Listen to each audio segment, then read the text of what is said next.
Hello everybody, Harry Koster here with Spine and Rehab Specialist for another episode of our Thirsty Thursdays. No, not that kind of Thirsty Thursday. This is thirsty for knowledge, guys. Come on. So we're going to talk a little bit about hamstring strains. Earl yesterday talked about hamstring exercises, primarily stretching for hamstring strain. So I want to dig a little bit deeper into what is a hamstring strain. So first of all, let's talk a little bit about the hamstrings, because it is not a muscle. It's actually a muscle group that is in the back of the leg. It consists of three muscles that combined form the hamstring muscle group. A hamstring strain typically will happen either from a very fast, quick movement, possibly under a lot of weight or a lot of quickness and a lot of force, or kind of an overstretching kind of injury. Most of the time, the injury actually happens where the tendon, which is the piece of the muscle that attaches to the bone, intersects with the muscle itself. So that's where most hamstring injuries happen. You can get like a complete tear all the way up where the tendon attaches to the bone, but that is not very typical. Most of the time when you see a hamstring strain, it's right where the tendon runs into the muscle. And a lot of times this is from probably sports. That's what we're typically talking about. Fast sports, fast explosions. So this is running, maybe somebody running a sprint, running a base in baseball, running in football and cutting, that really exerts a lot of effort, a lot of strain on the hamstrings, and that's how you start getting a hamstring strain.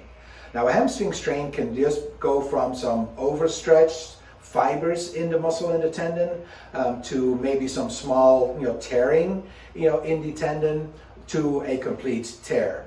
You have to kind of think about tendons and muscles as, like a rope.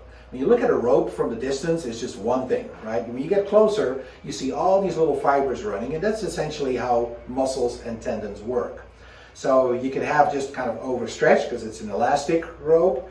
It can be overstretched. You can have some tearing of some of these fibers or a complete tear. Most of the time, it's actually just some partial tearing. So what you'll see some swelling. Obviously, you'll have pain. And you may see some hemorrhage, some like blood forming under the skin, depending on the size of the tear, the severity of the tearing. So the first method of treatment really would be what we call RICE. Okay, it's rest. So don't keep pushing that muscle. Ice, absolutely put an ice pack on it right away. Compression, and compression could be like an ACE bandage or so, and elevation just to help with the swelling. So that is always, necessarily with all the acute injuries.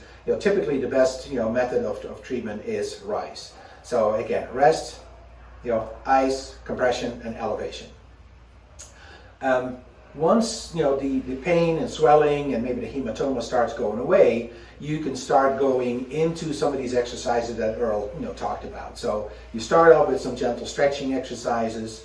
You may start doing some gentle activation exercises. And down the road, you really want to work on more aggressive stretching and more aggressive strengthening exercises. So definitely refer back to Wellness Wednesday from yesterday, looking at Earl's exercises.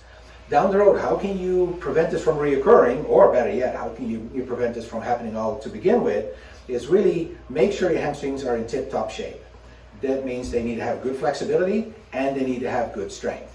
A lot of times people may only work on one of them. Maybe people only stretch their hamstrings.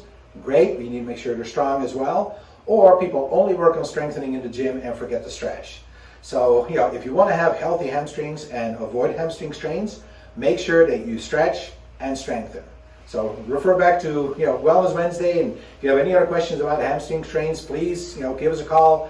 We'll talk to you over the phone, or we have you come in for a free consult and we can take a look at your hamstrings and see what we need to do to get them healthy.